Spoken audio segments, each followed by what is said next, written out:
Everyone. Oh, really interactive. Good. You guys are ready for the question and answer session then later.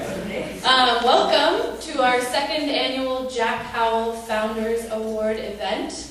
We're very happy to have Bruce Royser here with us tonight and quite a few members of his family as well.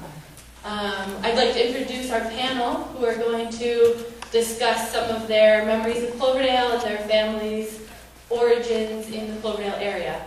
We have Crawford Cooley,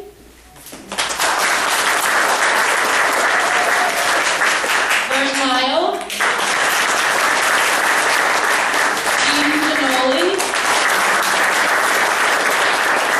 and Dennis Parker.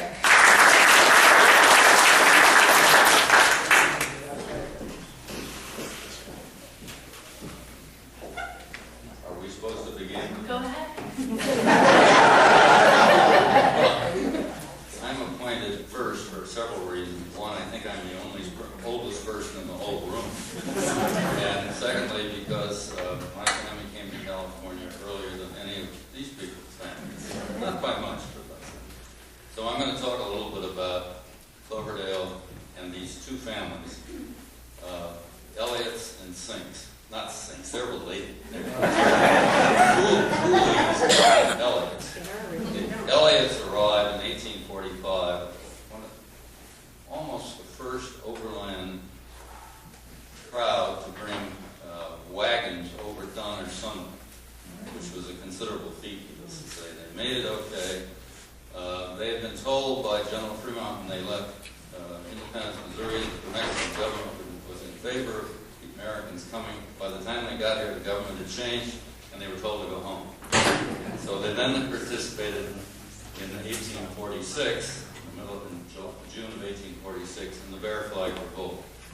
And depending on how you feel about it and how we want to read history, this was either a group of outstanding patriots or a bunch of drunks. There doesn't seem to be much difference when you read the history as to how they're regarded even today.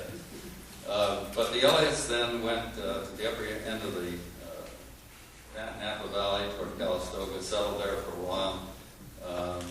My great-great-grandfather, William Bell Elliott, discovered the geysers in 1847 by tracking a grizzly bear that was giving him a lot of trouble, and he killed the grizzly bear at the geysers.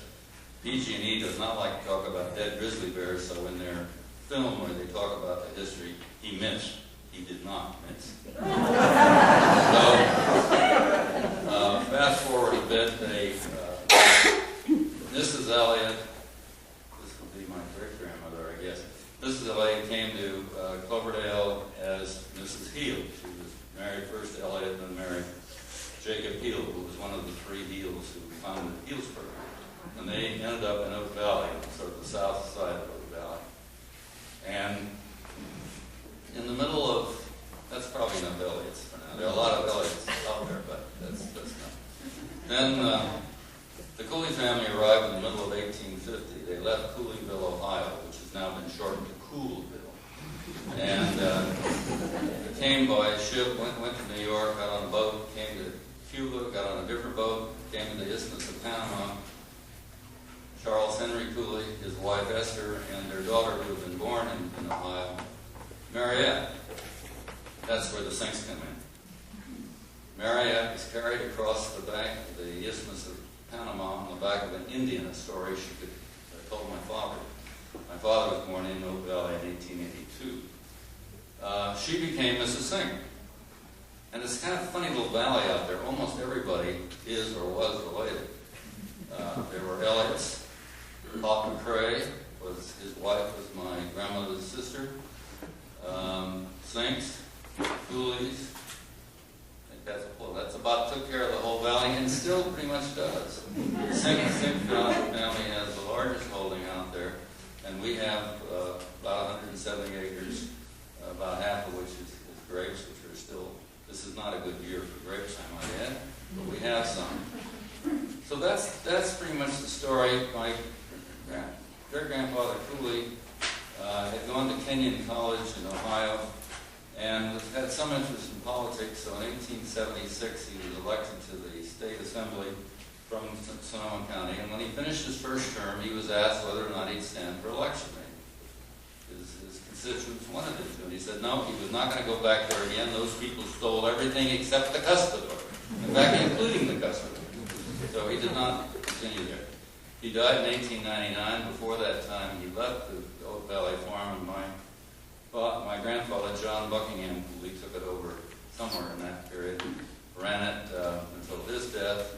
My grandmother continued to live there on Cooley Lane until she died in 1943. Her unmarried daughter lived with her. My unmarried daughter, Aunt Edith, insisted that she was taking care of my grandmother, and my grandmother, who was a very independent soul, said, "I do not need anybody to take care of me." And but they seemed to have a friendly relationship. That Grandma came from a family where they did not play cards. When she married into the Cooley family, she learned to play cards. She became the best card player.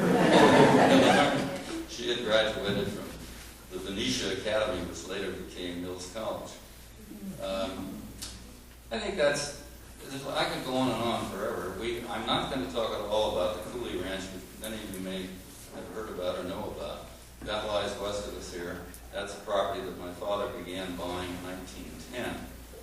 And, but that'll go on all day. So if anybody buys the silent auction item out there, which includes lunch plus a tour, you'll get